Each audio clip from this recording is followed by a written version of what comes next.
Naniniwala tayo doon sa kasabihan na habang may buhay, may Pag-asa. habang may buhay, may Pag-asa. habang may buhay, may Pag-asa. pagsubok. Dahil tayo katiwala ng Diyos, binibigyan din niya tayo ng iba't ibang klase ng pagsubok. Kaya po doon sa pagsubok na yon, saka pa lang natin mauunawaan na talagang ang ating buhay ay mayroong, habang may buhay mayroong, Pagsubok. habang may buhay may Pagsubok. pagbangon. Huwag niyong hayaan na kapag meron kayong pinagdaraan ng pagsubok, ay hindi kayo babangon. Kailangan meron tayong pagsumikap na pagtsatsagaan natin yung ating mga pagsubok na pinagdaraanan.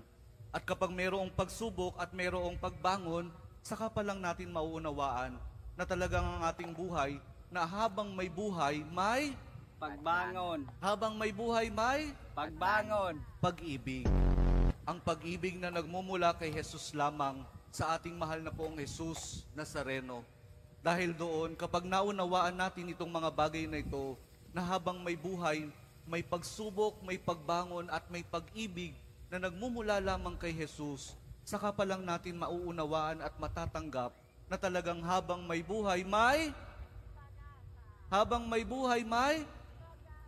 ayaw nyo nang sumagot.